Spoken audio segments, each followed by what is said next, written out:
This meeting is being recorded. Sorry. And then we're going to be an introduction of the moderator and the presenter, and the floor we're going to hand over to moderator and presenter, and the material will be presented like around an hour. Bear in mind that we are late a bit, so the timetable is going to shift a bit. So we're not going to follow strictly with the timetable. Hopefully we're going to have like an hour of presentation and continue with Q&A for like around 40 minutes. But before the Q&A, we're going to have a photo session first. So just remember, don't be shy. Turn on your camera and we'll have a photo session after the presentation. And then we're gonna have a closing. But we also have some changes a bit in here. So if you do have a question that you would like to ask during the presentation, the presenters will gladly take that and then we'll answer that directly on the spot during the presentation. So in the next slide, right? Okay, so please also allow me to introduce myself first. My name is Valentin Spurri. I'm from PT SIG7 Perseroda, and I'm currently a committee member of Technical Discussion Group of SPE Java Indonesia section. Joining with me today also another committee member, Mas Andika, and we are responsible to deliver the Distinguished Lecturer and Technical Discussion Group series to disseminate the knowledge to all our members.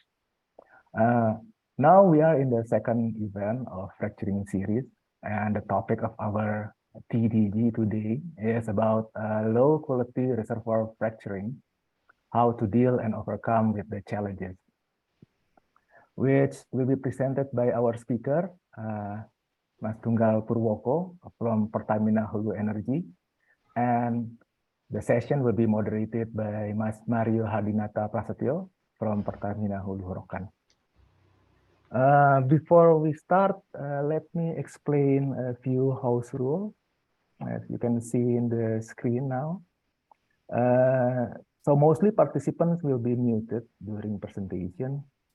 And if you have any question, you can type in the chat box or raise your hand. If you want to ask directly during the Q&A, we are open for that Q&A and chat box during the presentation. Mas Tunggal will gladly answer that. But you may speak after the moderator permits that. And also be prepared to turn on your camera for documentation later on. Okay, thank you, and over to you, Mas Mario. Okay, thank you very much, Mas Valen. I will share the materials. Hold on a second.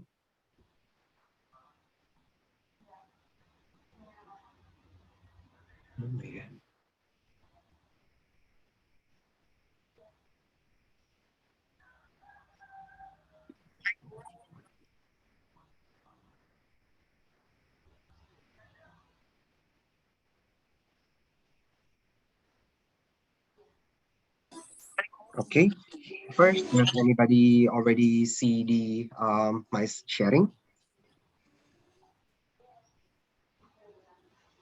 Yes, Mas, clear in here. Okay, clear. Thank you very much. Oh, thank you very much, Mas Valen, for the opening. So good morning, Bapak, Ibu, Mas, Mbak. Allow me to introduce myself first. My name is Mario Prasetyo. I'm from PHRW Karokan, and I will be the moderator for SPE Technical Discussion Group session for this morning. And this is the second for fracturing topics. So this discussion itself entitled Hydraulic Fracturing Applications for Low Quality Reservoir, and we'll be focusing on Telisa and Guma Reservoir. That is a very nice topic, isn't it? And I hope that everybody will enjoy this session and will be the introductions for new practitioners or even knowledge enhancement for the experts. And I hope that this sharing will leave a very good mark with you. And by the way, don't you realize that currently we are shifting or even has shifted our mindset from producing big blocky sand into LQR or low reservoir optimizations. This opportunity is actually very humongous and yet to be unfolded. Okay, so without any further ado, I will introduce our speaker today. It is the one and only Pak Tunggal Purwoko. Currently, he is the lead of specialist reservoir and productions in upstream innovation Pertamina Hulu Energy. And I believe every one of you probably knew him. His expertise, his dedications, and his contributions in fracturing world for both national and international is not questionable anymore, right? Even some of you may be already been in the same project with Pak Tunggal before, and even know him a lot, gitu ya. Even we in Rockman has a lot of projects, collaborations, and Pak Tunggal is one of our subject matter expert in terms of fracturing operation and fracturing design. And thank you, Pak Tunggal, for that. Okay. So I will spell out Pak Tunggal CV. So you may see from the right box. So he has 22 years of experience in oil and gas industry, very high skill in productions and stimulations.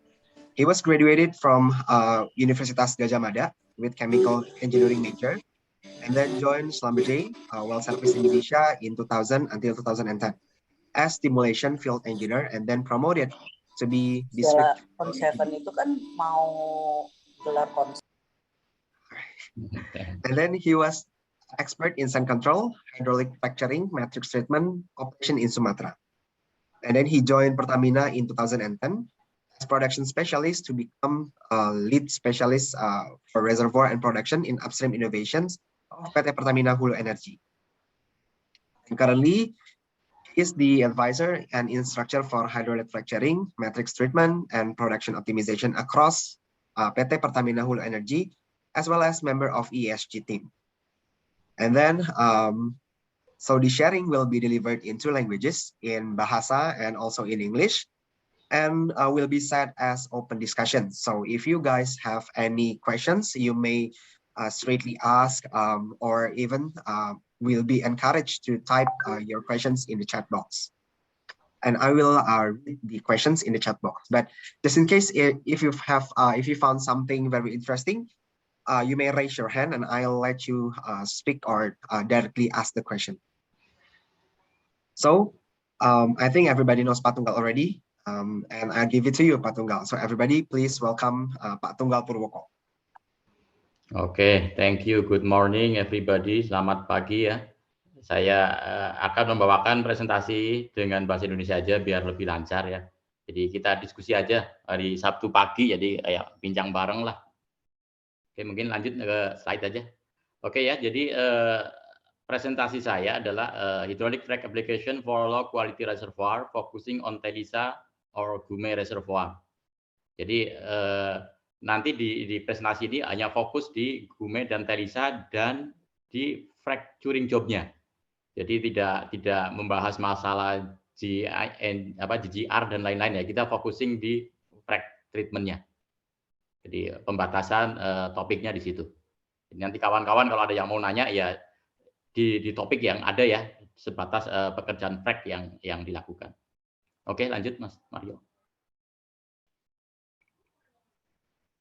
Jadi ini kenapa saya memilih topik ini ya, frac job di Gume atau Telisa. Jadi ini kayak long time story. Saya terlibat di frac job di reservoir ini tuh lumayan cukup panjang ya jalan ceritanya. Jadi berawal dari tahun 2005, awal 2006 lah, 2006 lalu. Jadi sebagai gambaran aja di sini gambar sudut kiri atas itu saat saya di frac cabin tahun 2006. Kita memulai journey di Telisa reservoir. Waktu itu kita nge-frac di areanya Chevron ya saat itu, sekarang PHR. Jadi 2006 di frac cabin itu, kemudian yang pojok kiri bawah itu gambar kabin yang sama di tahun 2022, maaf. Jadi itu kabin unit yang sama, hanya beda orang. Jadi dari 2006 ke 2022. Yang di-treat tetap sama. Kita melakukan frac job di Telisa. Jadi sebagai gambaran itu yang tengah-tengah itu unit frac job Telisa. Mohon maaf ya yang di sini saya punya fotonya yang dari biru, jadi yang saya tampilkan di slide yang biru. Yang merah sebenarnya ada juga, ada Baker juga, macam-macam. Cuma karena saya punya gambarnya biru ya, sebagai ilustrasi yang biru. Itu tahun 2006.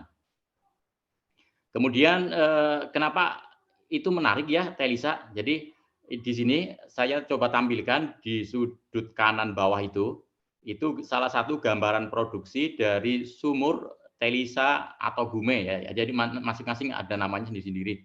Jadi yang di frac tahun 2006. Jadi 2006 kita lakukan hydraulic fracturing, kemudian tuh produksi sempat berhenti di 2012-an ya. Itu nggak kebaca sih angka-angkanya, cuma saya cerita aja. Kemudian sumur sempat lama suspend, kemudian dibuka lagi di 2020. Dan ternyata apa yang terjadi? Produksi masih sustain. Jadi mengapa saya tertarik dengan ini? Karena when we deal with low quality reservoir, the production will sustain a long time ya. Tapi tergantung juga dari seperti apa frac yang kita lakukan. Jadi kalau frac-nya tidak optimum, ya mungkin tidak akan sustain selama ini. Tapi kalau kita bisa melakukan frac job yang optimum, produksi itu akan sustain bisa dibilang sangat lama ya. Kebayang dari 2006 sampai 2012, itu 6 tahun. Kemudian stop, mulai dari 2020, sekarang 2022 pun masih berproduksi, tambahan 2 tahun, 8 tahun. Dan kemungkinan besar akan terus produksi terus, tapi dengan catatan adalah pressure. Selagi pressure reservoir pressure masih bagus, sumur itu insya Allah akan tetap sustain produksinya. Kemudian yang ilustrasi di tengah itu gambaran frac job-nya ya. Jadi itu frac job yang dilakukan pada tahun 2006. Kalau kawan-kawan yang dari yang biasa ngefrac, mungkin kalau melihat gambar atas ini, yang pumping chart-nya ini, akan bilang, wah ini propannya kurang banyak. Ya, ini propan bisa terus masuk terus ya. Jadi karena kita lihat pressure-nya itu turun terus masih, kita bisa nambah propan terus. Cuma nanti akan ada batasannya juga. Seberapa kuat logistik kita yang di lapangan untuk mensupport ini. Kemudian yang gambar di tengah itu ilustrasi frac job yang atas. Jadi dengan pumping chart seperti itu, kurang lebih model frac yang kita dapatkan seperti yang digambar di tengah ini ya. Cuman ya itu karena kita hanya berdasarkan dari software, kita hanya dapat informasi panjangnya seberapa, kemudian width-nya juga dapat juga. Cuman arahnya kemana kita belum tahu. Nanti makanya di job-job yang sekarang ini kita akan kolaborasi dengan microseismic untuk tahu arah frac itu sebenarnya kemana, kemudian panjang aktualnya seberapa sih.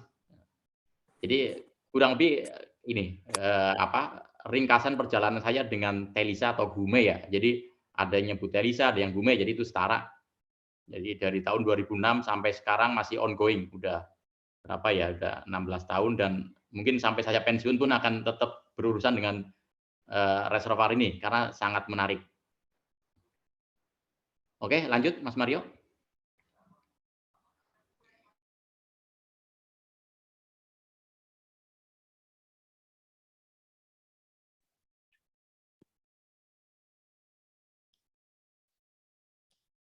Sudah lihat Pak Tunggal? Oh, Pak Tunggalnya freeze ya.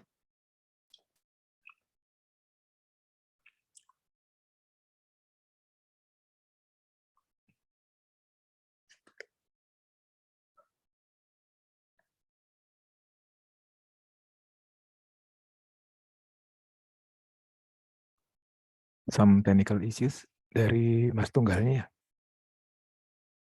Betul Mas, kayaknya ada freeze. Sebentar, aku cek ke Pak Tunggal. Oke.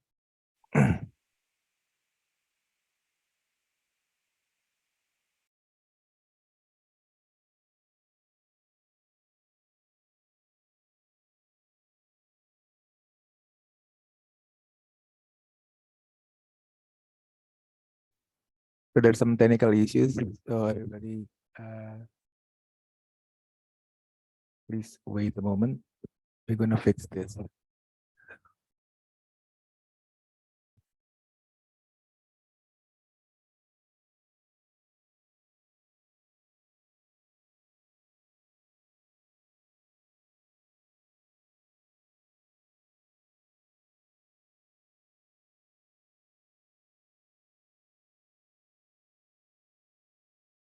Yeah, Pak Tunggal has some technical issue and will be back in a few moments.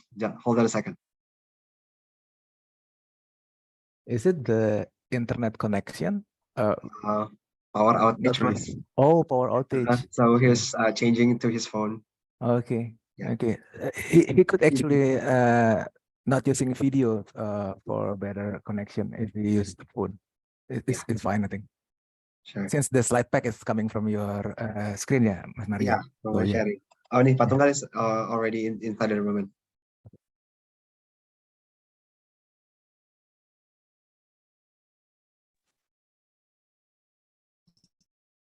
Is it Oke, like a maaf. regular? Oh ya, sorry. Siap, Oke, maaf ini saya udah gabung ke HP nih. Ini listrik tiba-tiba mati nih, Jogja. Aduh, padahal nggak hujan. Kedengaran belum ya suara saya? Maaf. Loud and clear, Mas. Oke, maaf ini Mas. lewat HP ya.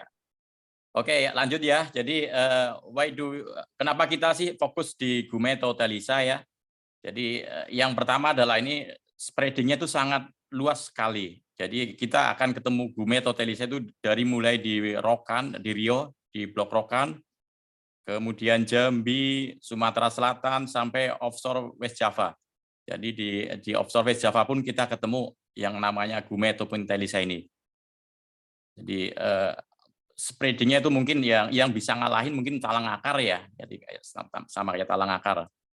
Kemudian berikutnya adalah lapisan Gume atau Telisa ini development-nya itu masih relatif minor ya. Jadi yang gencar untuk develop Telisa ini baru yang masif di Rokan. Di Rokan pun belum semua lapangan kita develop ya. Kita baru spot-spot dari Kota Batak, Bangko, Balam, padahal di sana Telisa ini hampir di semua lapangan juga ketemu. Kemudian di Jambi kita baru mulai juga, belum banyak juga yang kita develop. Padahal hampir banyak banget lapangan yang nembus lapisan Telisa atau Gume ini. Sampai ke offshore West Java. Di West Java kita baru di ONWJ ya yang develop ya, jadi di tempat lain belum. Kemudian Gume ini atau Telisa, dia mempunyai permeability yang relatif bisa dikatakan rendah. Jadi di bawah 20 milidarsi. Bahkan ada beberapa lapangan yang permeability-nya itu ya kita bicaranya di bawah sekitar 1 milidarsi. Jadi memang low quality banget. Dan yang menarik adalah sand ini mempunyai growth height yang signifikan tebal. Jadi dari 100 mungkin 100 feet sampai ada yang sampai 500 feet. Growth-nya, kita bicara growth-nya bukan net-nya. Kalau netnya nanti tiap-tiap area beda-beda ya. Ada yang netnya hanya 20 feet, ada yang sampai 100 feet. Jadi saya yakin ini akan jadi potensi yang besar ya untuk mencapai target produksi minyak Indonesia. Kalau kita bisa mendevelop secara optimum lapisan Telisa ataupun Gume ini. Jadi karena masih banyak kita bisa bilang kita belum mendevelop dengan sungguh-sungguh. Karena di beberapa tempat masih dianggap ini sebagai shell. Jadi bukan lapisan produksi, tapi dianggap sebagai barrier. Padahal di beberapa area sudah proven sebagai lokasi yang menghasilkan hidrokarbon. Oke, next. Ini sekilas saja, fracturing proses itu seperti apa sih? Jadi buat kawan-kawan mungkin yang belum pernah ikut fracture, ini sebagai gambaran sekilas apa yang kita lakukan di fracture. Jadi kalau di fracture bukan compatibility test antara fluid yang akan kita pompa dengan reservoir fluid. Itu salah satu lab test yang kita lakukan. Supaya nanti fluida yang kita pompa itu kompatibel dengan reservoir. Jadi tidak merusak reservoir kita. Kemudian selanjutnya kalau fluidanya udah dari hasil tes sudah bagus, kompatibel, kita lakukan sekuen frac job. Jadi di frac job itu ada istilahnya kita bilang ada mini frac, ada main frac. Jadi mini frac ataupun data frac ya, itu terdiri beberapa pekerjaan. Yang pertama kita akan selalu memulai dengan breakdown test. Jadi dari breakdown test, kita lihat itu di gambar kiri paling atas, itu breakdown test. Breakdown test ini yang biasa kita pompakan adalah linear fluid. Bisa brine, bisa juga slick water, jika sumurnya dalam ya, supaya friksi tidak terlalu tinggi. Bisa juga oil ya, kalau kita fluidanya pakai oil base. Jadi nanti dari breakdown test ini kita akan dapat parameter reservoir, salah satunya adalah transmissibility. Jadi kemudian juga kita bisa memprediksi perkiraan permeability reservoir dan juga estimasi reservoir pressure. Yang paling utama dari breakdown test ini kita akan dapat info transmissibility. Jadi kalau transmissibility-nya rendah ya, nanti kita harus melakukan model frac seperti apa supaya nanti post frac-nya hasilnya optimum. Dan sebaiknya kalau transmissibility-nya tinggi, frac-nya itu seperti apa. Jadi kita untuk mendapatkan frac itu yang harus panjang atau frac-nya pendek tapi tebal, jadi nanti dari transmissibility. Kemudian berikutnya setelah breakdown test, jadi ada yang istilahnya mini fall off test, ada istilah ya. Kita lanjutkan dengan step retest. Jadi step retest itu kita memompakan fluida dari rate frac pump terendah yang mungkin yang bisa dilakukan sama frac pump sampai rate tertinggi sama atau lebih sedikit di atas rencana main frac kita. Itu kita akan plotkan nanti tiap-tiap rate versus pressure-nya. Kemudian setelah tercapai rate tertinggi, kita akan turunkan rate-nya. Jadi namanya step down test. Jadi step up sama step down itu satu sekuen. Jadi dari rate rendah naik ke atas, kemudian setelah sampai di atas kita turunkan lagi, baru kita stop pompa. Untuk step retest ini sama dengan breakdown test, kita menggunakan fluida linear fluid ataupun bisa juga brine aja. Jadi tujuan nanti dari step retest ini yang paling utama adalah kita akan dapat informasi friksi. Jadi friksi di bottom hole itu berapa besar, kemudian yang dominan itu apa, friksi dari perforasi atau friksi dari reservoir atau tortuosity. Selain itu kita pas step up kita akan dapat juga namanya frac extension rate sama frac extension pressure.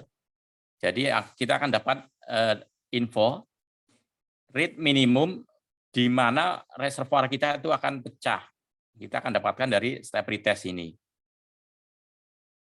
Jadi dari step retest ini kita akan yang paling krusial, info yang krusial adalah kita akan dapat info near wellbore friction pressure.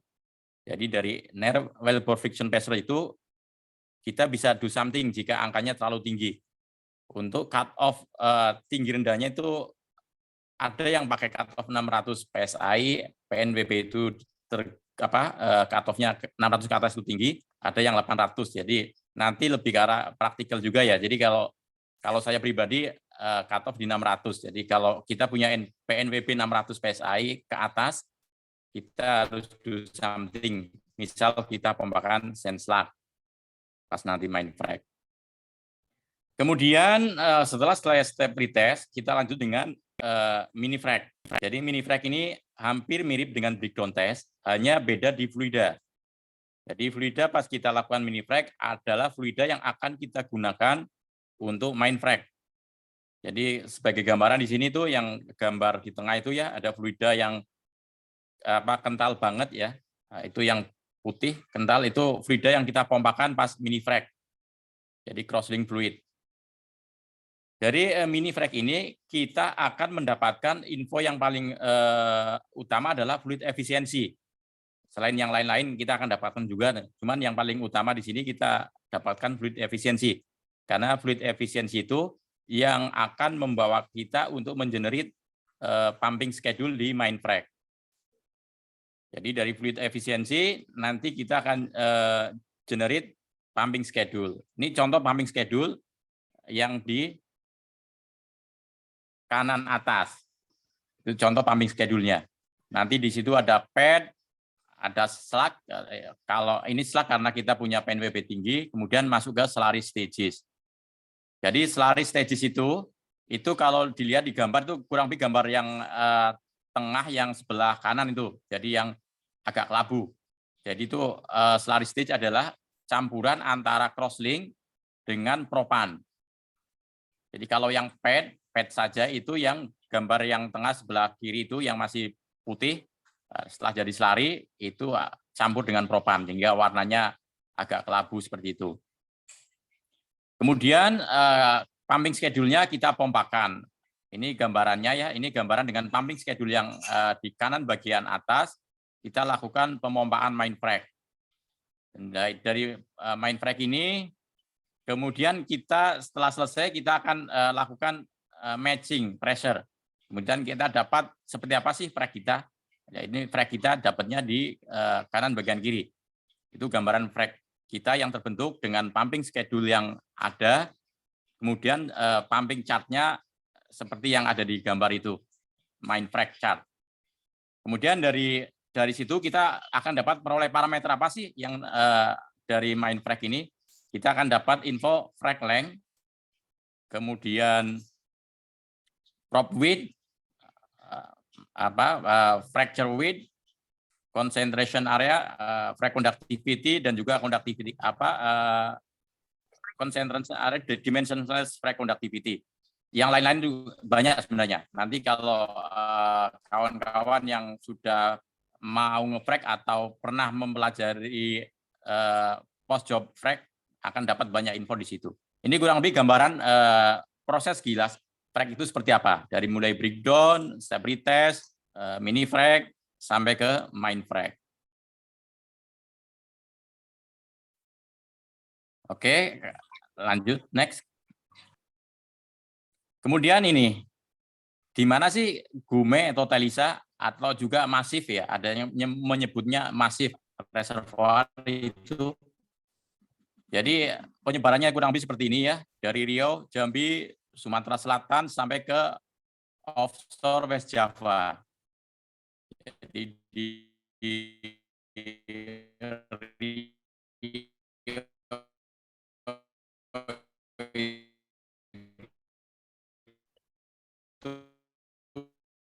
Seems like we lose connection again with Mas Tunggal. Banyak dari Kota Batam, Linde, Langga, hampir semua dapat enggak sekarang? Tes. Yeah, Mas. Maybe if you turn off the video, we will have a better connection. I don't know, just Okay. a suggestion. Okay, Mas. Thank you, Mas. Ya, tak matikan. Oke, maaf ya, ini gangguan listrik nih di pagi hari. Oke, jadi Gume itu menyebar dari Riau sampai ke offshore West Java. Jadi di Jambi yang sudah develop adalah di Tembino. Cuman nama itu agak beda-beda ya. Jadi kalau di Riau kita nyebutnya Telisa, di Jambi Gume, kemudian di Sumatera Selatan itu ada yang nyebut Gume, ada juga yang nyebut Telisa juga gitu ya.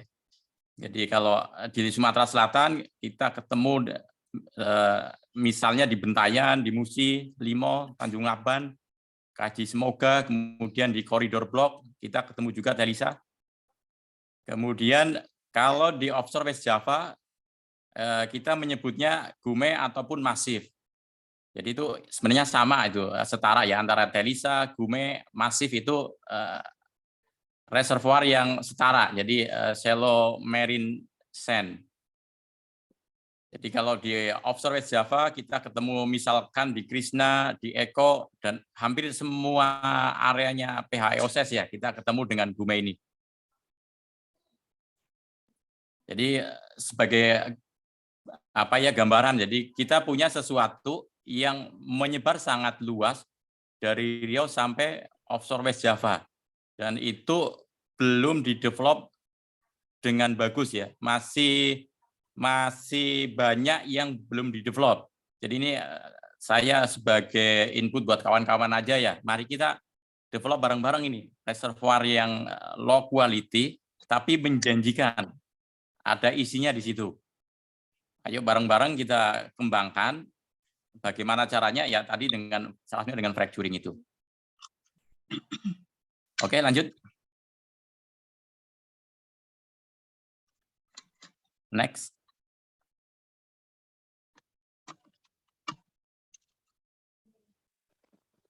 Mas Mario, next. Oke. Oke, kita satu-satu ya.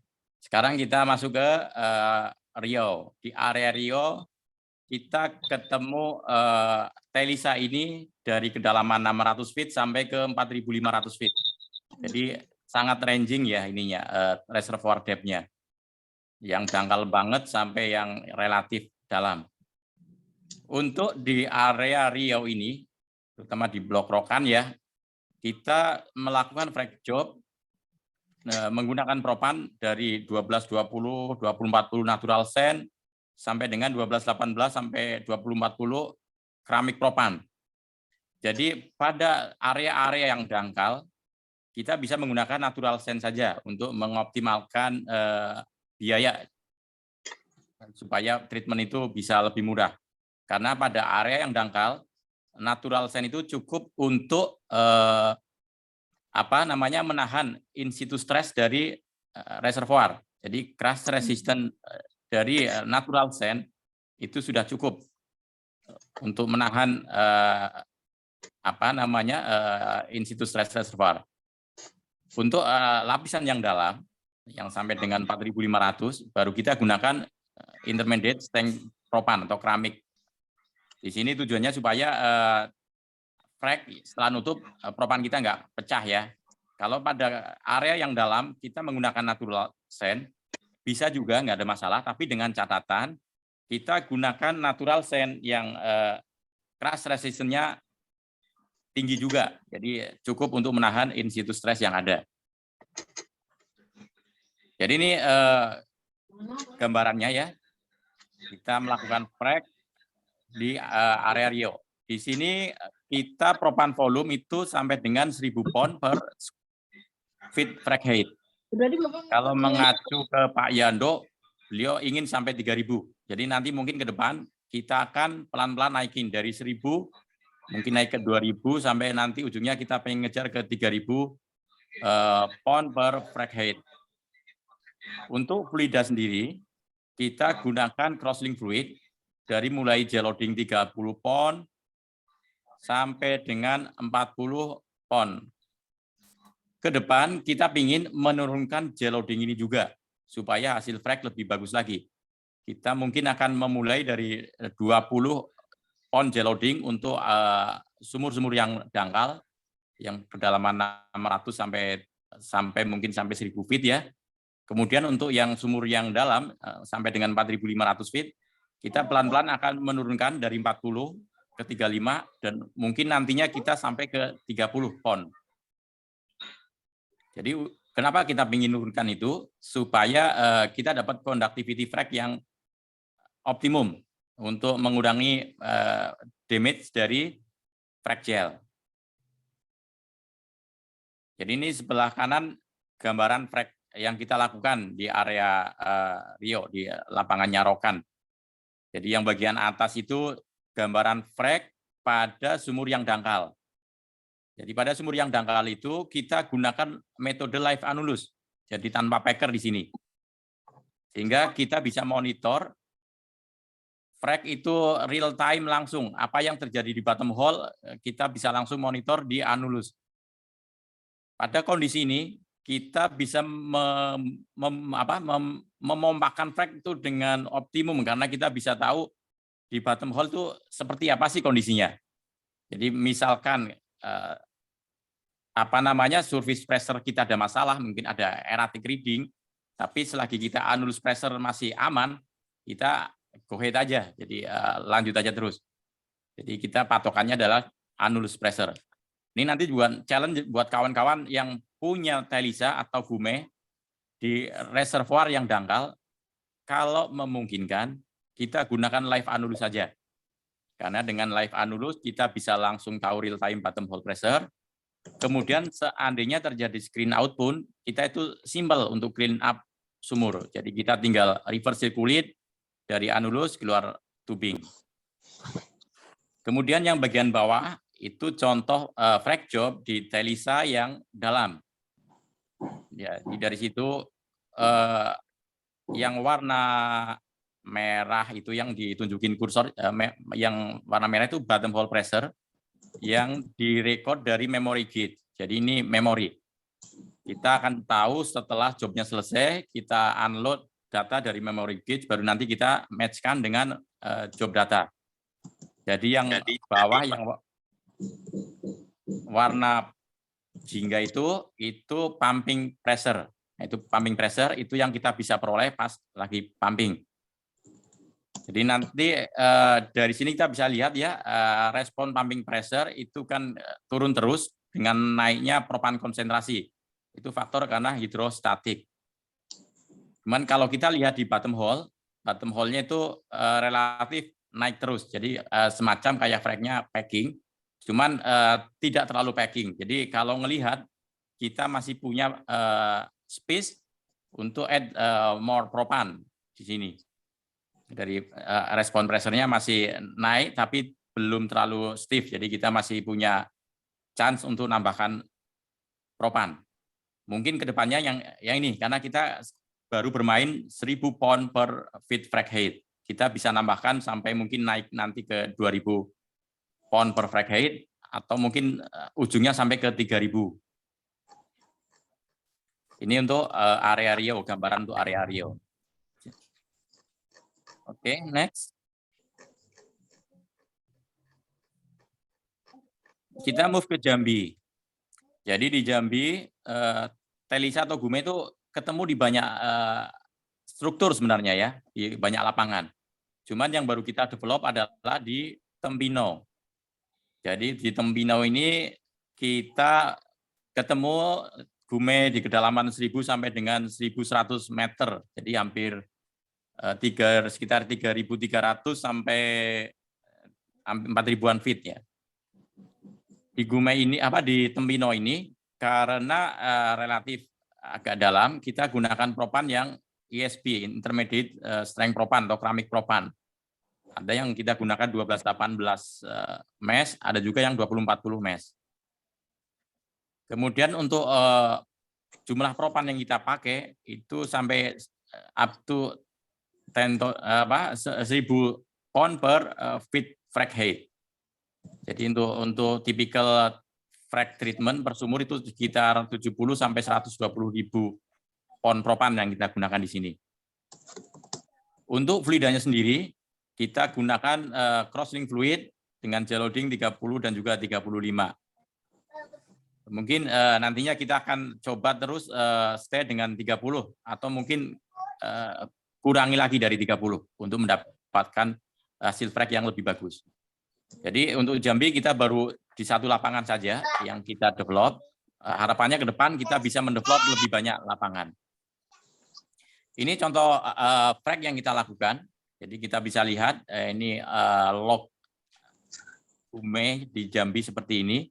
Kemudian cat di kanan atas itu frac treatment yang kita lakukan. Jadi yang warna merah itu surface pressure. Terus yang warna coklat itu propan konsentrasi, yang warna biru pumping rate, kemudian yang warna purple itu bottom hole pressure yang dikalkulasi dari surface pressure. Jadi kalau kita lihat dari bottom hole-nya ini lumayan packingnya bagus, cuman karena ini bottom hole pressure dari calculate surface pressure mungkin akan lebih reliable kalau nantinya kita gunakan bottom hole pressure dari memory gauge. Kalau kita lihat dari surface pressure-nya, kita dapat pressure sudah packing ya, indikasi pas propan naik, surface pressure itu trennya naik terus. Cuman di akhir ada sedikit penurunan, mungkin ada indikasi semacam kayak ada grow height ya, itu yang ditunjukin kursor itu. Jadi pressure-nya turun. Jadi ya, kemungkinan frac itu nge-break, ada zona baru yang nge-break gitu. Ya karena kita tahu Gume itu laminated ya, jadi ada sand, ada shelly sand, shelly sand gitu, jadi laminated. Mungkin dia nge-break yang lain. Kemudian dari hasil frac yang kita lakukan dengan cat seperti di atas itu Itu hasilnya kita bisa lihat di kiri bawah. Ini salah satu contoh yang lumayan membuat kita senang ya. Kita bisa sampai dapat berapa nih, hampir 600 BOPD lebih ya, more than 600 BOPD.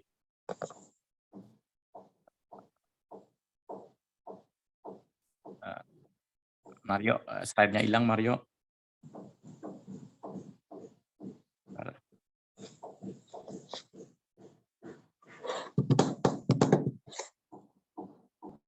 Maaf kok slide-nya hilang. Iya ini.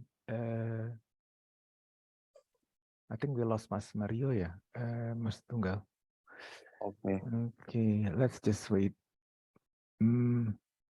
I think we can fill that up while waiting for you to answer some of the question, Mas Tunggal. There's already questions kalau- in the chat box. Oke. Yeah, so I will read first one mungkin ya, atau mungkin Pak Reza jika ingin langsung menyampaikan pertanyaannya while waiting. Oh, Mas Mario Sorry, here now. I also got connection issue just now. Sorry, Mas. Yeah. Sorry. Siap, Mas Mario, we're gonna address some of the question while waiting for you Sure. to connect again. Is it okay? Yeah, sure, Mas. Ya, Mas Mario. Oke, ini I will hand it saya over to you, pertanyaannya. Mas. Oke, ini saya tak jawab aja sambil Mas Mario ini dapat koneksi baru ya. Ini pertanyaan dari Mbak Reza Mutiara Tanti. Pak, saya mau bertanya, karena rentang kedalaman reservoir Telisa yang sangat jauh, apakah ada isu atau treatment khusus untuk masing-masing reservoir dangkal dan reservoir dalam, terutama reservoir dangkal, mengingat semakin dangkal batuan cenderung lebih ke unconsolidated. Apakah frac-nya tetap dapat terbuka pada unconsolidated zone? Terima kasih. Oke, jadi ini pertanyaan yang bagus sekali, Mbak Reza ya. Jadi memang betul Telisa ini sangat variatif kedalamannya. Untuk zona-zona yang dangkal ada resiko senya unconsolidated. Jadi untuk mencegah, biasanya kalau pada lapisan yang unconsolidated ini yang bisa terjadi adalah isu propan flowback. Jadi pas selesai kita job frac, kemudian sumur diproduksikan, terjadi propan frac yang kita masukin itu keluar seiring dengan produksi.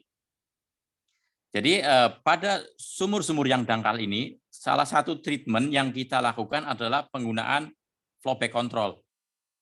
Jadi untuk mencegah si propan yang kita pompakan kembali lagi ke ke wellbore. Jadi kita bisa gunakan flowback control. Bisa dalam bentuk, kalau selam bersih itu fiber frac ya. Kemudian kalau bisa juga resin consent ataupun resin yang dipompa fly. Jadi itu common issue kalau kita deal dengan reservoir yang dangkal, yaitu isu propan flowback. Jadi di sini yang membedakan adalah dengan yang dalam adanya penggunaan flowback control material. Bisa resin, bisa juga fiber. Jadi itu dengan adanya flowback control material ini, si propan itu akan tetap stay di dalam reservoir sehingga frac-nya tetap terbuka. Itu jawabannya. Kemudian pertanyaan berikutnya dari Mas Setio. Pak Tunggal izin bertanya apakah aman jika dilakukan live annulus atau tanpa packer? Jawabannya adalah tergantung rating wellhead dan pressure yang akan kita apply. Jadi enggak cuma rating wellhead juga, tapi juga integrity sumur. Jadi nanti pas kita melakukan frac job, kita akan dapat simulasi pressure kita itu berapa sih di surface. Kemudian kalau kita pakailah annulus, di annulus itu pressure-nya berapa. Jadi dari situ kita akan bawa ke well integrity issue or wellhead issue. Jadi apakah rating dari wellhead ataupun integrity well itu masih lebih tinggi dari maksimum pressure yang akan kita achieve saat frac job. Jadi kalau rating dari well integrity ataupun wellhead masih lebih tinggi, go ahead dengan live annulus. Tidak ada masalah dengan isu tanpa packer. Jadi kita bisa menggunakan live annulus sejauh pressure yang kita dapatkan pas pumping masih di bawah rating dari wellhead ataupun dari well integrity kita. Terima kasih. Oke, ini Mas Mario udah bisa connect lagi. Kita lanjutkan ya. Jadi kita tadi sampai di Jambi, di area Jambi.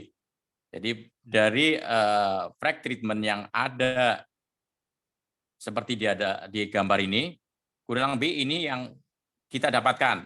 Jadi geometri yang kita dapatkan. Jadi kita dapat frac length itu sekitar 98 meter, kemudian frac height-nya itu 22 meter, dimensionless frac conductivity-nya 4, concentration area-nya 2,9 ya, sekitar 2 pound per square feet.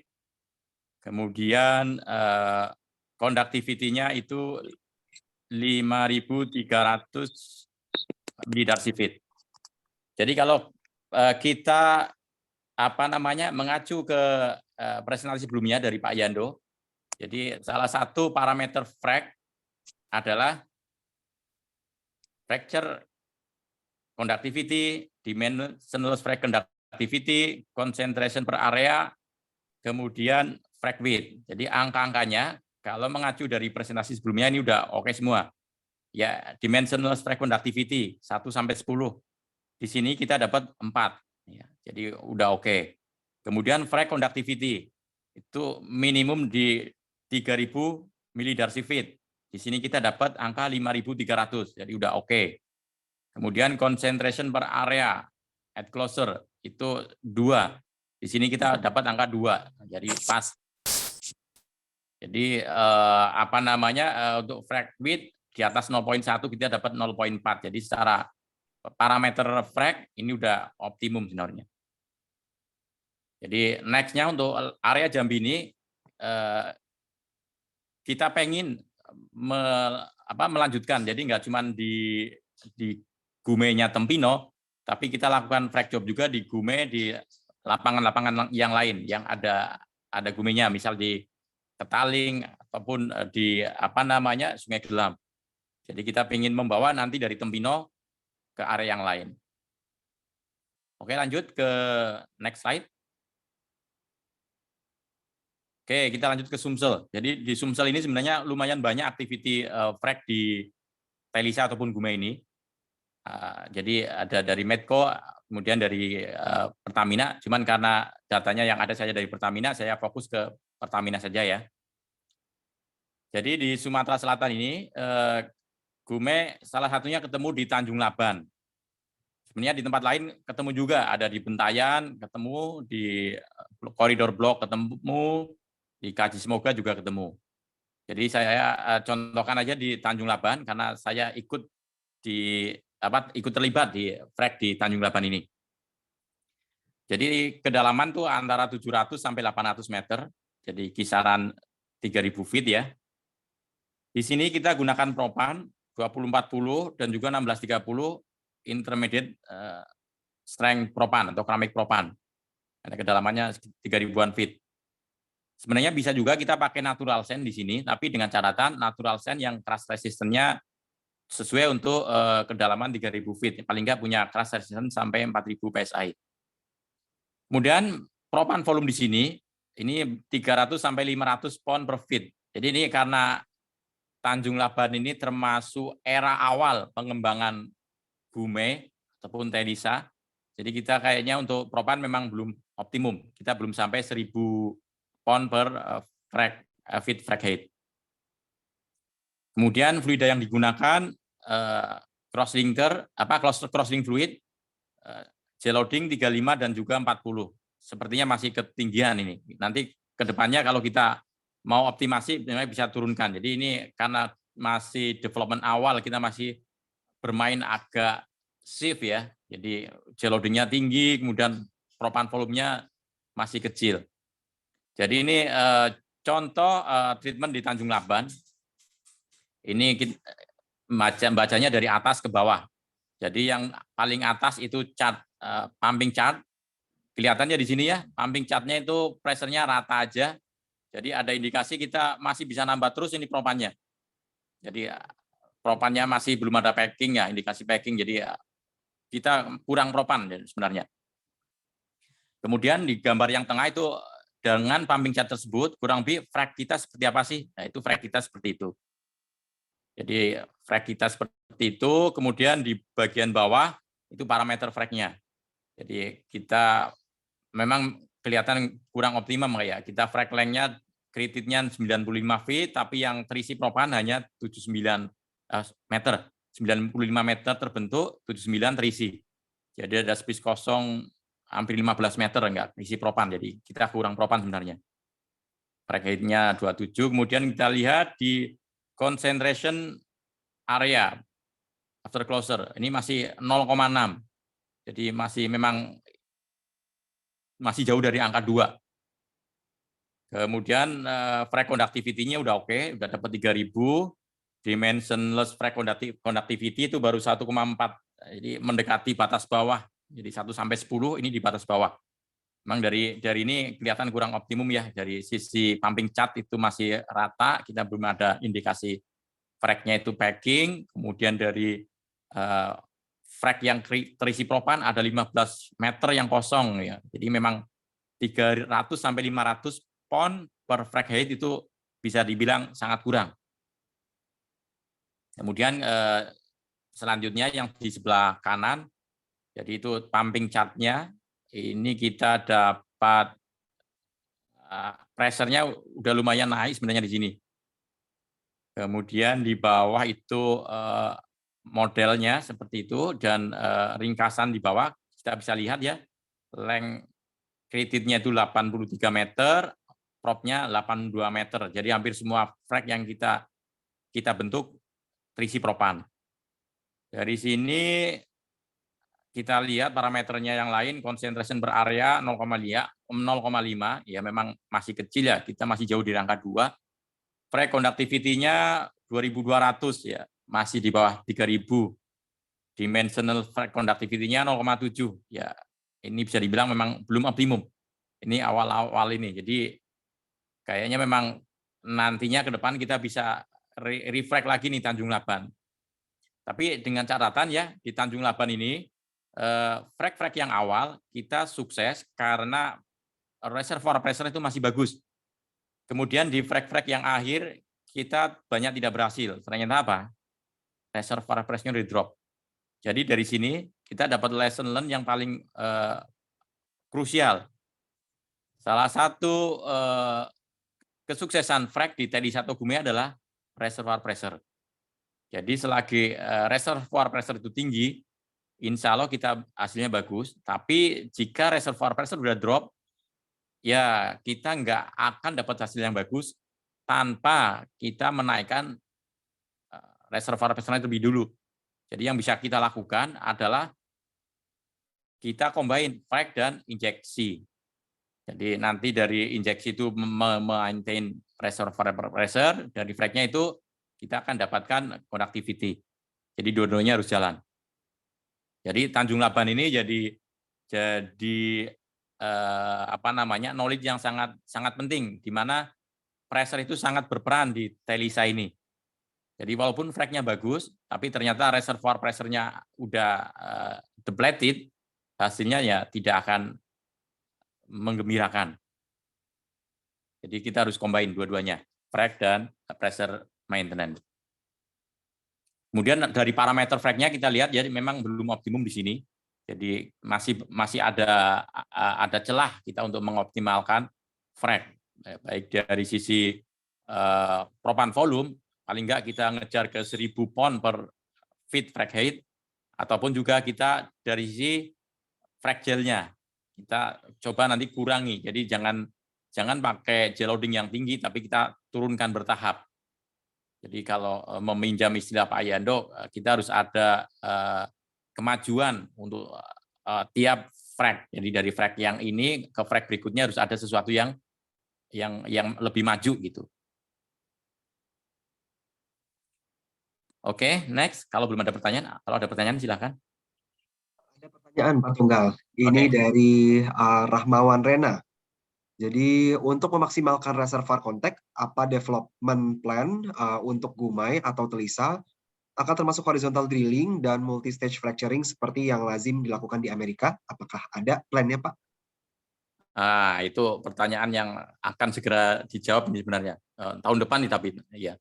Jadi untuk memaksimalkan frac ini, betul kita akan memaksimalkan kontak dengan mencoba pilot horizontal well dan multi-stage frac. Jadi saat ini kita lagi Pertamina ya lagi berlomba dengan kawan Medco untuk horizontal multi-stage frac di Telisa. Medco tapi kayaknya duluan sih, jadi nggak apa-apa lah kita nanti bisa belajar juga dari kawan-kawan Medco. Jadi untuk Pertamina 2023 insya Allah kuartal 2 ya Mas Mario ya kalau nggak salah ya, pilot Betul, frac Pak. kita. Dan seandainya nanti dari pilot itu sukses, kita akan develop Telisa ini dengan multi-stage frac horizontal well. Dan juga rencananya kita juga akan gunakan juga microseismic untuk lebih tahu frac itu yang optimum itu seperti apa sih. Jadi itu memang roadmap kita untuk development Telisa ini. Terima kasih. Oke, kalau enggak ada lagi kita lanjutkan ke offshore West Java. Jadi di offshore West Java ini reservoir ini disebut gume ataupun masif ya. Jadi kalau di Sumatera Telisa, di sini berubah menjadi gume ataupun masif namanya. Ini depth-nya dari 3.500 sampai 4.000 feet ketemunya. Untuk frac-nya sendiri, kita gunakan 2040 intermediate strength propan atau keramik propan. Propan volume dari 400 sampai 1.000 pon per frac height.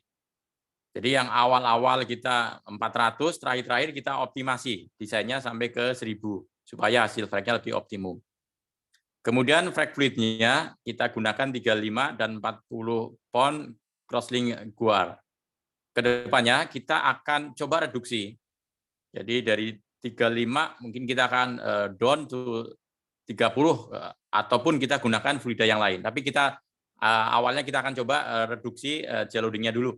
Jadi dari 35 kita turunkan ke 30, kemudian kalau memungkinkan kita akan go as low as possible gitu ya. Jadi semakin low semakin bagus sebenarnya. Gambaran frac job-nya sendiri kurang lebih seperti yang digambar ini dari atas ke bawah bacanya ya. Ini yang lagi ditunjukkan kursor. Kita lihat dari surface pressure ada indikasi frac-nya pressure-nya rata, jadi kayak packing tapi belum terlalu ngepack banget. Jadi masih ada space sebenarnya kita mau nambahkan propan di sini.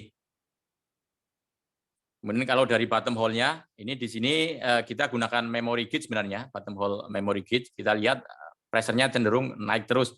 Jadi ada packing tapi tidak hard packing ya, tapi ya lumayan lah, istilahnya lumayan lah kita bilang itu.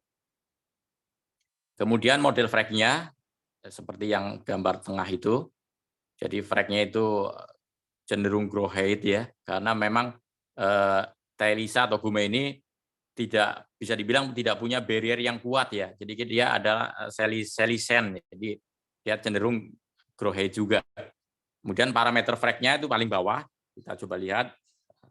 Jadi dari half length di sini 93 feet, prop length-nya itu 79, jadi masih ada space yang kosong ya, hampir 14 feet nggak terisi propan. Jadi kita masih bisa, kalau dia dilihat dari pressure yang atas itu, kita masih bisa menambahkan propan sebenarnya di sini.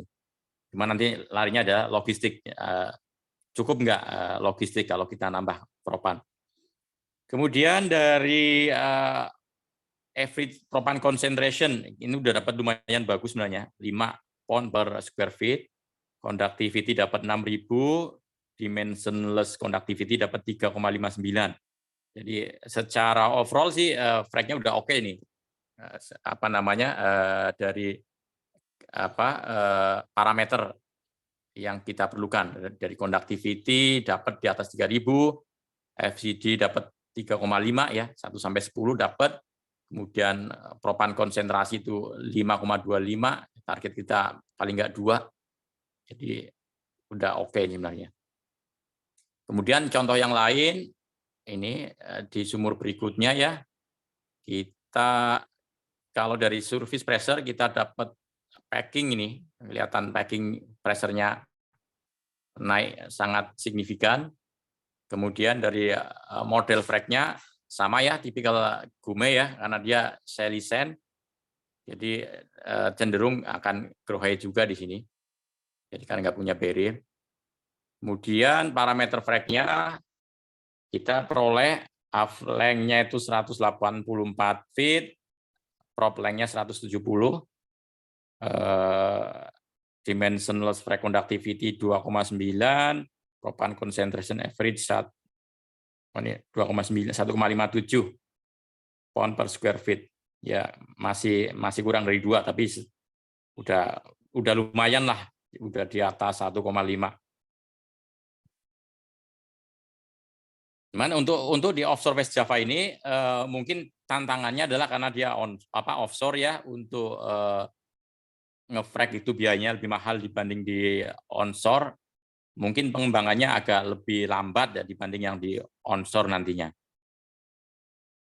Teman, kita punya banyak tabungan di sini karena ini gume ataupun masif ini pelamparannya lumayan banyak di beberapa field ya di offshore ini.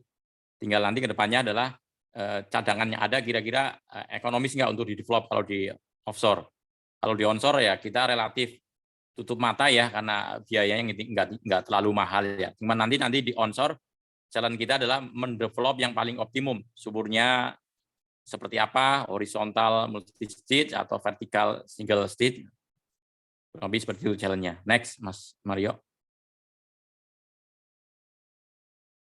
Oke, what's next? Jadi untuk develop field, jadi lapangan-lapangan yang udah di-develop, gume pun telisanya, kita akan mencoba meng-create database ya untuk mengoptimalkan desain. Jadi kita coba kumpulkan job-job frag terdahulu, kita akan coba pelajari untuk mengoptimalkan rencana frag campaign ke depan. Kemudian juga ini, kita akan rencanakan juga pilot multi-stage horizontal well.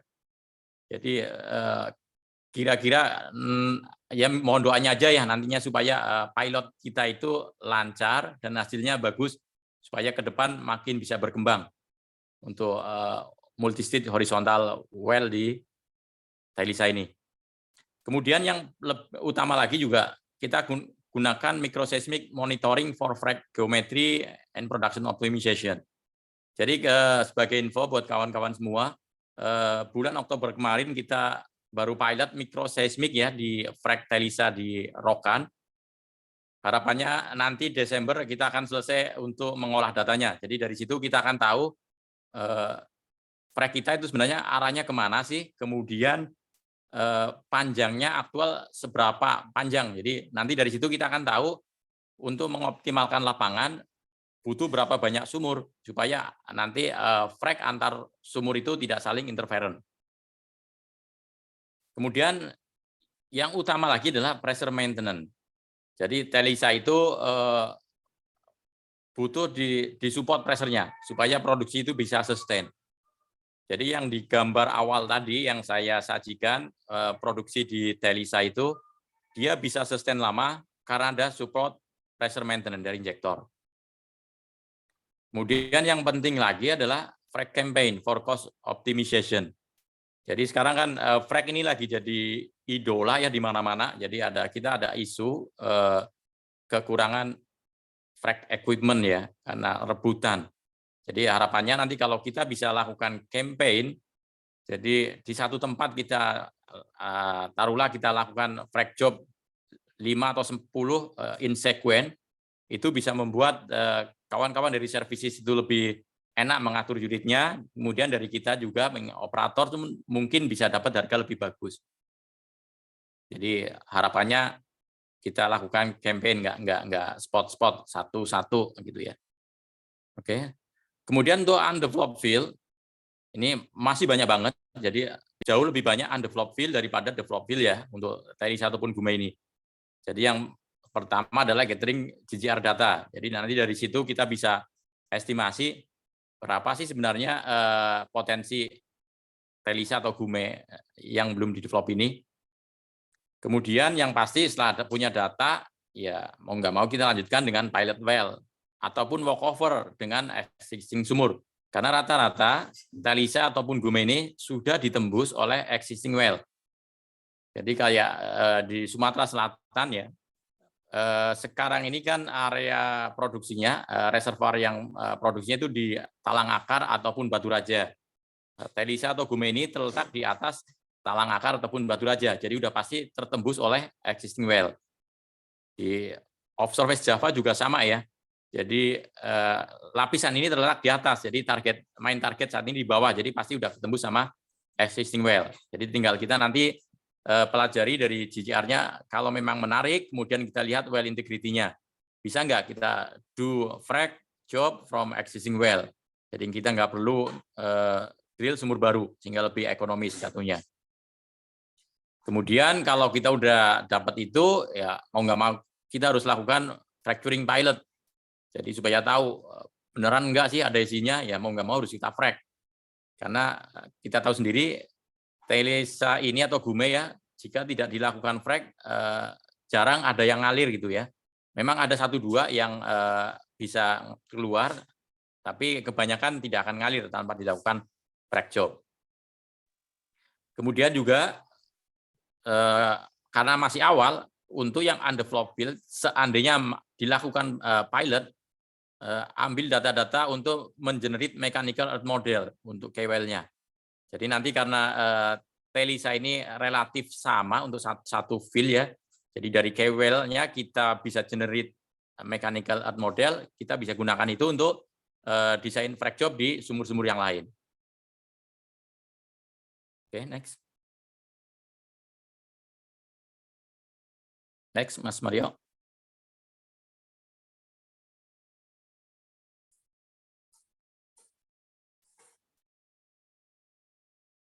Ujungnya adalah kita pengen unlock oil reservoir potensial. Jadi ini Gume ataupun Telisa ini sebagai play baru buat kita semua ya, karena development-nya itu masih relatif minor ya. Jadi terakhir ya, let's fracking. Jadi mari kita bareng-bareng ya. Jadi dari kita operator, kita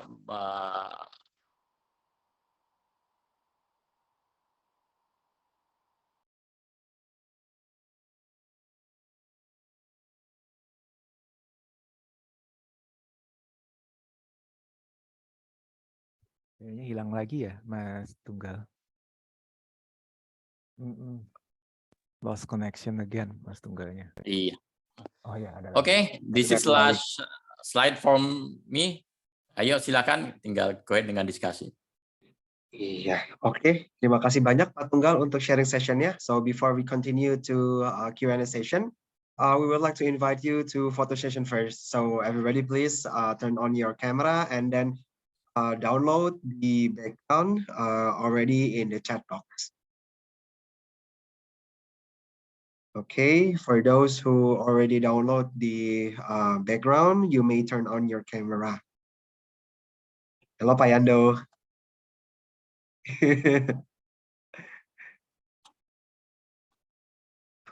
Pak, suaranya nggak ada nih Pak. We cannot hear you Pak. Ada pertanyaan nggak ini, Mas Mario? Masih ada Pak, tapi kita foto session dulu Pak. Setelah foto Okay. session kita ada 2 pertanyaan. Dan untuk teman-teman kalau masih ada pertanyaan, mungkin bisa langsung di-type. Atau even ingin menyampaikan verbally juga boleh dipersilahkan. Bisa raise your hand dulu, nanti saya persilahkan untuk bertanya gitu ya, seperti itu. Mas Mario, would you mind to close the share screen, Mas? Oke, sorry. For the documentation. Ya. Ya, Mas Andika, over to you. Okay, Mas Valen, we will wait for another participant. Okay, please turn on your camera and can download the virtual background in chat box from SB Java. I think no worries with virtual background if you're It's Already okay. enough. sharing your video, we can just go ahead. Don't be shy. Ya maaf, ini virtual background saya lost-nya tadi di laptop nih pakai HP. It's Lupa okay, Mas. lagi. Nggak Ini apa-apa lah. malah backgroundnya bagus banget nih Pak Tunggal. Oke. Aba-aba dari Mas Handika ya, silakan Mas Ah. Handika. Oke, nanti pertanyaan habis foto bareng ya. Ya, Oke. habis foto bersama kita akan Siap. continue untuk Q&A session. Ada Mas Duli nih. Ada Mas Duli nih. How are Mas you, Duli. Mas? Long time no see. Okay, please open your camera.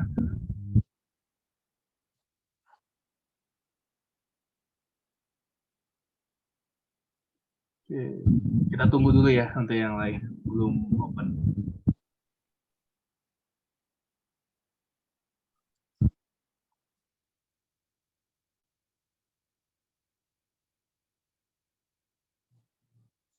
Oke, udah belum ini ya? Oke. I think we can just go Udah. ahead, Mas Handika. Gini aja lah Ya. ya. Ya, Oke. Kita lagi masih foto dulu di Kalau udah tak mata kamera aku nih, biar enteng. Oke, di galeri pertama. 1, 2, 3. Oke. Wait, sebentar. Oke. Untuk yang kedua, 1, 2, 3. Oke, udah.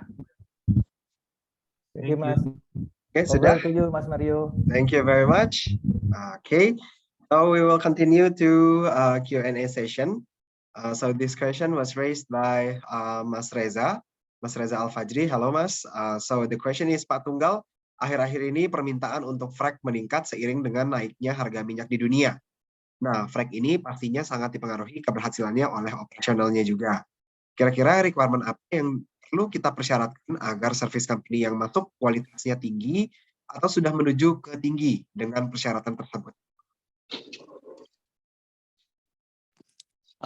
Mohon diulangi lagi, tadi aku lost koneksi. Lost connection, oke. Iya. Pertanyaannya aku ini ya, untuk pertanyaannya Pak Tunggal, akhir-akhir ini permintaan untuk frack meningkat seiring dengan naiknya harga minyak dunia. Nah, frack ini pastinya sangat dipengaruhi keberhasilannya oleh operasionalnya juga. Nah, kira-kira requirement apa yang perlu kita persyaratkan agar service company yang masuk kualitasnya tinggi atau sudah menuju ke tinggi dengan persyaratan tersebut? Ini mengarah ke operasional. Ya, ini operasional ya. Ini memang agak tricky ya. Jadi sebenarnya bisa dari kita bareng-bareng ya. Jadi operasional yang pertama kan kalau kontrak frack itu secara general lebih mengacu horsepower berapa sih gitu ya. Jadi horsepowernya berapa, kemudian peralatannya apa saja standarnya. Sebenarnya dari kita bisa menentukan juga. Jadi pas kita bikin kontrak, kita bikin minimum misalkan kayak horsepower berapa ribu yang kita perlukan, kemudian tahun equipment. Jadi itu bisa juga jadi pembatas juga. Jadi kita bikin equipment yang relatif masih new ya, taruhlah maksimal umur 10 tahun. Itu bisa juga jadi pembatasan di kontrak. Kemudian tes ya, udah pasti kita lakukan tes ya. Kemudian agak tricky juga jawabannya sih kalau ini. Yang intinya dari kita sebagai user harus ikut meng-QC terus. Jadi service company yang ada. Walaupun requirement yang di kontrak itu taruhlah speknya udah masuk, nanti begitu pas di lapangan, kadang kita ketemu dengan hal-hal yang di luar itu ya. Jadi mau nggak mau kita harus ada close QC gitu. Jadi kerja bareng lah, kita kolaborasi. Jadi kolaborasi untuk mengarah ke frack yang bagus hasilnya. Jadi dari service company provide equipment dan material yang bagus, dari sisi kita memberikan kandidat sumurnya juga yang oke, dan juga kita bareng-bareng meng-QC bersama. Kadang walaupun kita udah close QC bareng-bareng, ya tetap aja ada hal-hal yang terjadi di lapangan yang di luar kontrol kita ya. Misalkan paling gampang misalnya kayak ngefrek tiba-tiba kita kan tahu di daerah kita hujan gitu. Begitu pas awal ngefrek itu biasa, begitu kita udah pompakan frek masuk di slurry stage, tiba-tiba hujan. Ternyata kita tidak siap dengan hujan ini. Kadang yang terjadi adalah misalkan propan kita kena air hujan, akhirnya kayak gumpal-gumpal.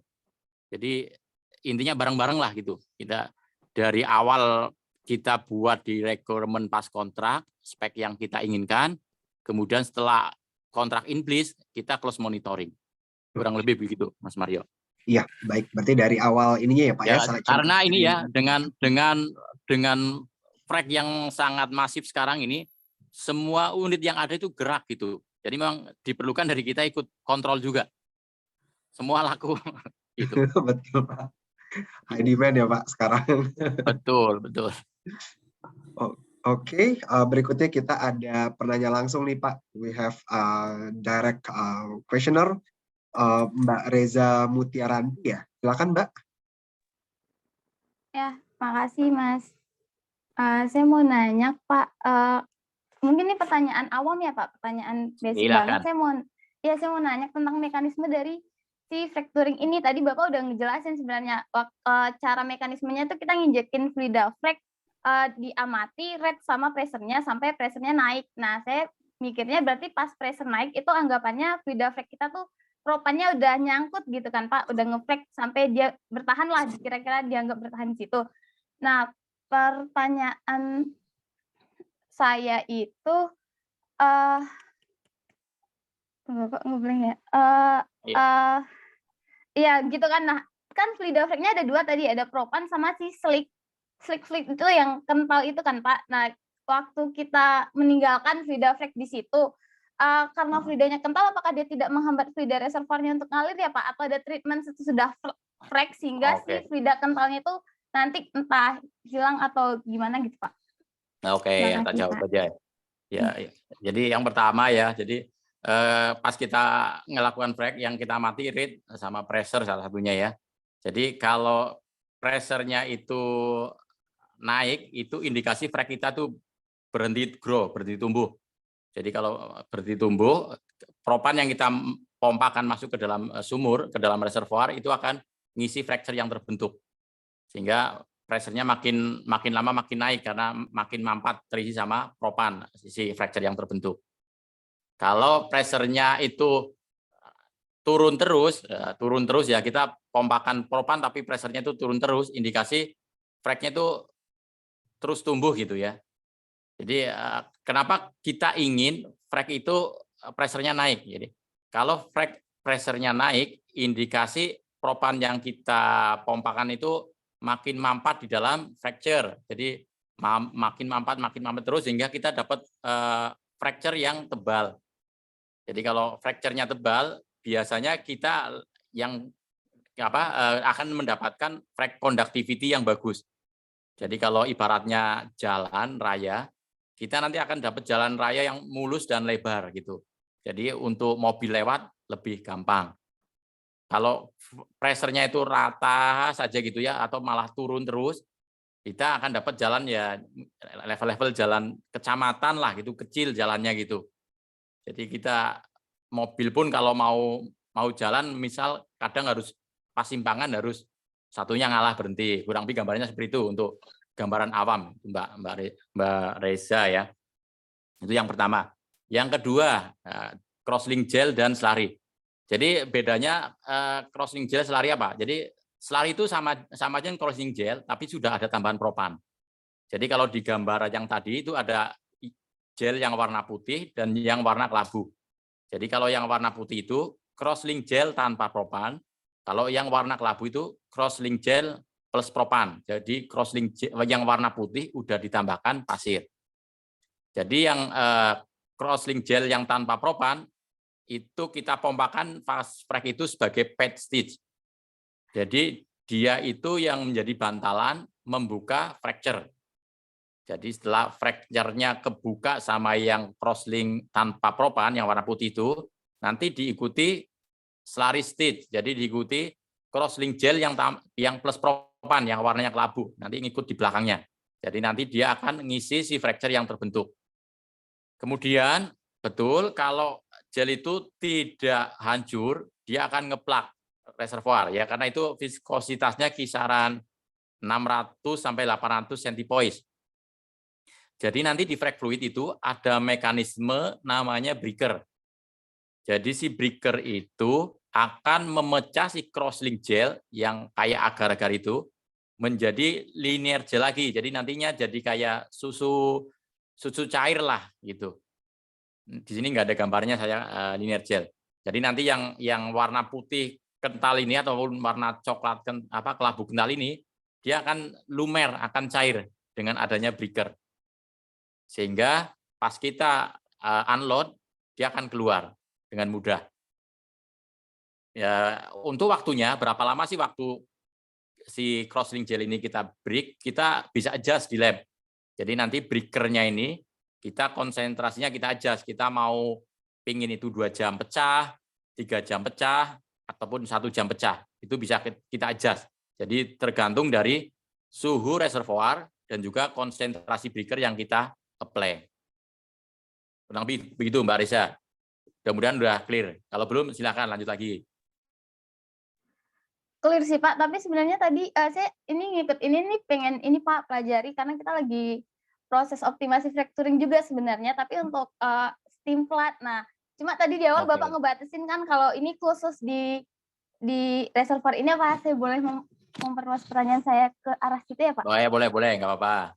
Nah ya Pak, kita kan yang penting dengan frac ya. Iya, silakan.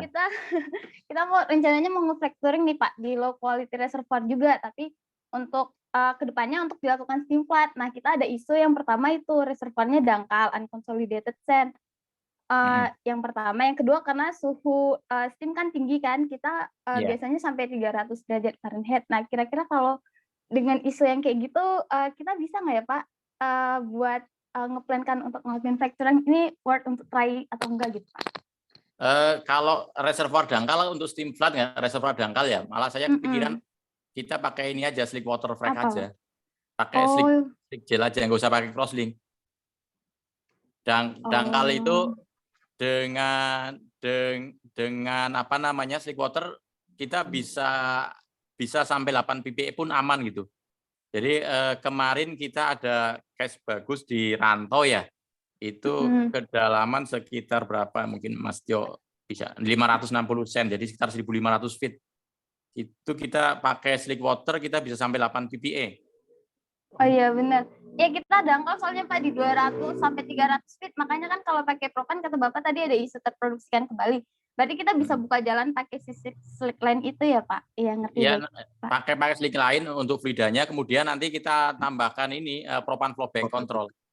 Iya, oke Pak. Oh, dimengerti Pak. Makasih. Sama-sama. Kita tunggu proyeknya ya. Siap Pak. Mungkin nanti bisa di-invite buat sharing di working team-nya. Makasih Pak. Terima kasih banyak Mbak Reza, Pak Tunggal untuk pertanyaannya. We have another question coming from Setio Nuretno. Pertanyaannya, Pak Tunggal izin bertanya kembali Pak. Untuk microseismic monitoring, apakah treatmentnya seperti common seismic ya Pak? Apakah ekonomis untuk dilakukan? Jadi yang microseismic monitoring ini yang kita kembangkan adalah microseismic monitoring di surface di permukaan. Jadi dengan kita apply microseismic di permukaan, dari sisi cost itu sangat bisa reduksi dibanding yang kita gunakan yang di downhole. Jadi secara ekonomis, karena ini kan lebih ke arah data ya Mas Setio ya, microseismic itu lebih ke arah data untuk optimasi pekerjaan frac. Jadi nanti yang akan kita optimalkan adalah frac jobnya itu.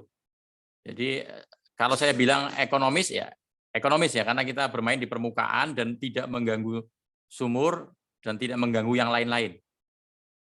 Beda cerita kalau kita mungkin gunakan yang borehole, yang di downhole, karena kita harus mematikan sumur juga untuk memasukkan si seismometer. Jadi hasilnya itu yang akan kita gunakan untuk mengekonomiskan pengembangan lapangan, arahnya ke situ kalau microseismic ini. Jadi dia hanya support ke data. Oke, itu jawabannya. Silakan lanjut. Oke, next question. Next question dari Mbak Adia. Halo dia. Pertanyaannya, Pak Tunggal izin bertanya, untuk microseismic apa bisa juga dipakai untuk offshore ya? Ini menarik untuk diaplikasikan di lapangan kami. Bisa sekali, jawabannya bisa sekali. Cuman nanti untuk offshore, aplikasi offshore, microseismicnya itu yang downhole, jadi borehole seismometer. Jadi nanti alat dari microseismic ini kita masukkan ke dalam sumur monitoring yang tidak terlalu jauh dari sumur yang akan di-frack. Jadi nanti pas lagi frack job kita akan record dari sumur tersebut. Cuman yaitu untuk yang downhole monitoring ini biasanya cost-nya agak lumayan mahal gitu ya dibandingkan yang surface monitoring. Jadi itu yang akan jadi pertimbangan kalau Mbak Ahdia akan apply microseismic di offshore. Hubungannya ke cost karena mau nggak mau harus downhole seismometer yang dipakai. Jadi bisa sekali, tinggal cost effectiveness saja. Makasih. Terima kasih Pak Tunggal. Oh, ini yang kemarin kita execute yang di surface, yang sekarang another option itu kita masukin ke borehole ya, berarti ya untuk yang lebih dalam recordingnya seperti itu. Untuk offshore, untuk offshore Mas Mario. Ya karena kalau untuk offshore kan nggak mungkin kita recording di surface ya. Iya betul. Susah. Nanti Gitu. dapatnya tahu lewat ya dimakan Pak ya. Dimakan ikan paus alatnya. Oke, terima kasih Pak Tunggal. Pertanyaan berikutnya dari Mbak Tanti. Selamat pagi Mbak. Pertanyaan adalah Mas Tung, thank you for your sharing. Pertanyaannya adalah microseismic apakah masih diperlukan untuk reservoir yang memiliki good developed geomechanical modeling? Coba ulangi lagi Kak, tadi ada kepotong hilang. Iya, pertanyaannya apakah microseismic masih diperlukan untuk reservoir yang memiliki good developed geomechanical modeling, Pak Tunggal? Oke. Kalau saya rekomendasikan ya, kalau lapangan itu akan di-develop lebih lanjut, kita perlu lakukan microseismic paling nggak di key well-nya. Walaupun kita udah punya geomechanical modeling yang bagus, kita kan secara real arah frack kita kemana ya? Panjangnya sih, panjangnya seberapa besar sih? Kalau memang kita dari model kita yakin nggak masalah, tapi kalau memungkinkan kita running satu saja gitu, satu saja microseismic. Kemudian kita akan cross check dengan frack model dari software. Jadi dari situ kita akan tahu kalau memang frack model dari software dengan frack hasil dari microseismic itu relatif sama panjangnya, ya udah bagus banget berarti model yang ada. Jadi mungkin tidak necessary tapi tetap recommended gitu, paling nggak satu lah. Jadi kalau ada itu kan kita akan tahu model selama ini model yang kita lakukan di simulator ternyata secara realitas sama gitu. Jadi tidak terlalu necessary tapi recommend gitu. Iya. Sebaiknya punya ya Pak ya untuk ininya ya. Iya, paling enggak jadi kita akan tahu misalkan kita sama mompa 100.000 pon, kalau model kan menunjukkan dapat length 300 feet gitu. Bener enggak sih 300 feet? Ya, kita akan coba dari microseismic kita compare. Kalau microseismicnya sama 300 feet berarti modelnya memang udah pas gitu. Oke, terima kasih banyak Pak Tunggal. Berikutnya adalah pertanyaan dari Mas Ferdi Rizal. Izin apakah recording slide dan materialnya bisa di-share? Nanti mungkin bisa sama komite ya untuk di-share Mas Ferdi Rizal. Nanti bisa minta ke Mas Valen. Bisa juga ke ini ya Mas tadi. Dan pertanyaan berikutnya adalah dari Mas Aziz Hadi. Selamat pagi Mas. Pertanyaan adalah, ditanya Pak Tunggal untuk monitoring frack apakah hanya dengan microseismic saja atau bisa menggunakan tracer? Kalau sebentar, bisa ulangi lagi. Oke. Ulangi. Ini sinyalnya putus nyambung. Iya, nggak apa-apa. Oke. Baik. Untuk pertanyaannya, untuk monitoring fracturing, apakah bisa hanya dengan microseismic saja? Apakah bisa menggunakan tracer? Kalau bisa menggunakan tracer, apakah Pertamina akan menggunakannya? Oke. Jadi masing-masing ada ininya sendiri-sendiri ya. Jadi kalau microseismic itu kita akan dapat arah fracture kemana, kemudian panjangnya seberapa sih panjang fracture itu, sama tinggi fracture. Kadang kita dapat info tinggi. Tapi yang paling kita akan paling krusial nanti kita akan dapat arah fracture sama panjang fracture. Itu kalau dari microseismic, dan juga dapat tinggi. Kalau dari tracer kita akan dapat ini ya, lebih ke arah tinggi frag itu seperti apa sih? Nah, sama kemungkinan arah juga bisa dapat arah, tapi kita tidak dapat panjang kalau tracer. Jadi tracer itu tinggi udah pasti dapat, kemudian arah kemungkinan kita akan dapat, tapi nggak dapat panjang. Jadi masing-masing ada ininya sendiri-sendiri gitu ya keperluannya. Jadi untuk tracer sendiri Pertamina ya kita akan rencana di multi-stage horizontal frag yang akan kita develop, mungkin kita akan gunakan tracer nantinya karena kita ingin tahu fragnya itu seperti apa sih di daerah aerial bore-nya itu. Jadi misalkan dia tingginya seberapa, kemudian arahnya kemana. Jadi ada kemungkinan kita gunakan tracer. Terima kasih. Oke, terima kasih banyak Pak Tunggal untuk responnya. Lagi pertanyaan, saya masih membuka untuk Q&A session karena pertanyaan dari chatbox sudah dijawab semua nih kalau sekarang. Lagi kira-kira teman-teman yang ingin bertanya boleh secara verbal maupun typing di chatbox kita.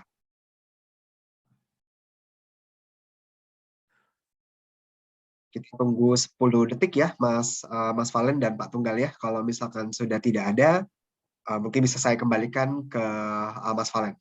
Kita tunggu sebentar ya, Mas. Oke, 6, 7, 8, 9, 10. Kalau enggak, saya boleh bertanya ya? Silakan Mas Valen. Ini yang ditunggu-tunggu, Mas. Sorry ya, Mas Tunggal. Coming from reservoir engineering background, jadi kurang terlalu mengerti juga detail mengenai hydraulic fracturing, apalagi di low quality reservoir. Saya pernah baca paper, jadi katanya one of the main issues atau main challenge gitu ya, di low quality reservoir itu how we predict the propagation of the fracture gitu. Jadi kayak ada either nanti dimension atau mungkin network dari fracture-nya itu uncontrolled, atau nanti ada kayak semacam runway fracture gitu ya yang terlalu dominan begitu. Itu statement yang sesuai atau seperti apa ya? Terus apakah bukan monitoring mungkin ya, validation dari model yang dilakukan lewat pengambil data dari microseismic itu cukup membantu atau itu sebenarnya no issues gitu. Oke, jadi kalau tipikal ini ya, tipikal low quality yang kita punya itu dia secara reservoir itu bisa dibilang kita barrier itu jarang. Jadi sel barrier yang kuat itu jarang. Jadi kayak laminated, jadi sand shell gitu ya. Jadi nggak ada barrier yang benar-benar kuat lah, taruh benar-benar shell brick yang tebal gitu. Jadi tipikalnya adalah laminated sand shell gitu. Jadi kecenderungannya frag itu memang akan grow ke atas, grow height. Jadi selama ini kita hanya percaya dengan model dari software. Jadi dari software itu frag kita panjangnya segini, ya kita terima karena memang belum ada validasi yang lain yang kita apply selama ini. Kita baru memulai pilot menggunakan microseismic untuk mencoba memvalidasi. Benar enggak sih kalau software ngasih frag geometri kita panjangnya segini, tebal ketinggiannya segini, kalau kita validasi dengan microseismic match enggak? Karena frag itu kan sebenarnya event seismik yang bisa ketangkap sama seismometer. Jadi kedepannya akan kita coba dua-duanya. Jadi kalau dari software pasti ada ya. Untuk microseismic sendiri mungkin akan hanya di KWL saja. Jadi di KWL dari situ kita bisa mendapatkan frek yang optimum itu seperti apa sih. Jadi misalkan kayak Telisa ya atau Gume, karena dia development-nya akan campaign, akan masif, kita perlu tahu kalau kita nge-frack dengan volume segini, itu panjangnya seberapa sih, kena sumur tetangga enggak gitu. Jadi dari info ini kita akan dapat ini, ternyata misalkan frack-nya ke arah utara, ternyata di utaranya itu kosong misalkan ya, kosong nggak ada sumur dan panjangnya taruhlah hanya 300 feet. Di situ ada space kosong mungkin 600 feet, berarti nanti bisa kita tambahkan sumur di situ. Itu arah ke depannya seperti itu, Mas Valen. Jadi kita ingin combine antara model frack dengan microseismic ini untuk mengoptimalkan selain desain frack juga desain sumur. Jadi bisa jadi ada area yang tidak terkena fracture, jadi masih kosong ya. Karena low quality reservoir tanpa di frack kemungkinan besar minyak ya akan stay di situ. Jadi kita akan tambahkan sumur di situ. Jadi roadmap-nya seperti itu. Kita benchmarking di shale oil lah, kurang lebih kayak gitu. Shale oil, shale gas. Jadi kita lebih bisa mengoptimalkan well placement nantinya. Terima kasih. Boleh ada pertanyaan lanjutan nggak apa Mas Tunggal ya? Iya tadi silakan. mention mengenai shale oil sama shale gas. Karena kan ada beberapa region around the world yang cukup lama pakai teknologi hydraulic fracturing di low quality reservoir ya Mas. Kalau dari learning dari that region gitu, apakah nanti setelah ada local knowledge gitu mengenai reservoir, teknik dan segala macam, ini saya dari sisi reservoir engineering lagi ya Mas. Oke, ya. Apakah nanti untuk performance predictions, either itu rate atau mungkin nanti performance prediction yang bisa membantu operasional, itu bisa nggak nanti nggak rely on numerical models, jadi lebih nanti either jadi ke analytical atau empirical aja, jadi kayak empirical model di Jambi for example, itu ada nggak ya kalau dari lesson learn dari si shale gas sama shale oil yang sudah cukup lama melakukan hal ini Mas? Untuk modeling si modelingnya ya. Betul. Kalau untuk yang area yang datanya banyak, kita udah bisa prediksi kira-kira produksinya seperti apa sih. Tapi untuk area yang masih baru mulai develop ya, kayak misalkan di Jambi, kita masih banyak kejutan ya, karena sumur yang satu dengan yang lain totally different gitu. Padahal areanya dekat gitu. Jadi kita masih kayak meraba-raba untuk area-area yang baru mulai jalan. Karena walaupun sumurnya dekat, ternyata dari hasil itu beda, walaupun frack treatment-nya itu sama. Mungkin nanti dari sisi reservoir ya yang lebih akan banyak challenge di situ, harus seperti apa gitu. Walaupun frack-nya sama, reservoir-nya sama, ternyata hasilnya beda. Masih ongoing, jadi kayak proses learning masih untuk area-area yang baru mulai jalan. Tapi memang terbuka untuk itu ya Mas, develop like empirical equation, jadi easy gitu buat nanti engineer di sana kalau misalnya sudah banyak datanya gitu. Jadi bisa jadi lebih ke arah data analytics atau data science daripada numerical modeling untuk reservoir engineering-nya Mas. Begitu ya? Sangat memungkinkan dengan catatan data udah cukup. Jadi kalau data udah cukup, kita bisa lebih mempercepat proses ini ya. Jadi kalau pekerjaan frack-nya sendiri juga akan lebih cepat. Jadi kalau udah ada itu, kita bisa kayak dari data statistik ya, kita bisa create kayak equation lah. Bisa nantinya, insya Allah bisa gitu. Jadi nanti kami invite untuk present itu sebagai SPI paper Mas. Nanti kalau SPI paper biar Mas Mario aja dia ahlinya dia. Ya Mario. Siap Pak. Di copy Mario, ditunggu papermu. Iya. Baik. Oke Mas Valen, do you have any more questions to be clarified with Pak Tunggal? Sudah cukup Mas Mario. Sudah cukup, oke. Mungkin ini pertanyaan Mas Valen will be the last question from our session today. So I give it back to you, Mas Valen again. or Mas Handika. Ya, thank you Mas Mario, thank you Mas Tunggal. Mas Andika boleh share slide lagi, saya bilingual aja kali ya, mungkin agar tadi pakai bahasa Indonesia, sorry. Karena apa namanya, TDG usually using English as a formal language-nya. Oke, jadi ini adalah end of the group presentation.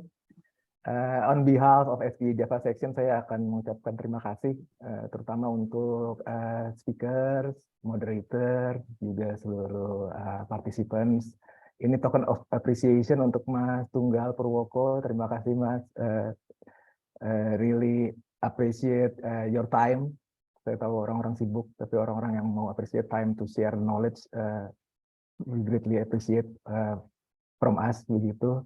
Jadi unfortunately kita baru bisa kasih token of appreciation like this, Mas. Sorry, kita nggak bisa langsung untuk give it that to you. And also we on behalf of FPI Indonesia Java Section juga akan kasih certificate of appreciation to Mas Mario. Terima kasih Mas Mario. Saya juga encourage everybody here, if you want to be a moderator, feel free to contact us. It's really good for your personal development and exposure as well. Begitu. Lalu bisa next slide-nya Mas Andika. Yeah, this is the end of the presentation. Big applause to Mas Mario dan Mas Tunggal. Terima kasih banyak. Lalu jangan lupa kita akan continue. Mungkin next slide-nya Mas Andika. We're going to continue with the third webinar. Jadi series kita yang terakhir in this fracturing topic. It's going to be on Saturday again, November the 26th, 9 a.m. to 11 a.m. Jakarta's time. Will be presented by Mbak Debbie Halinda.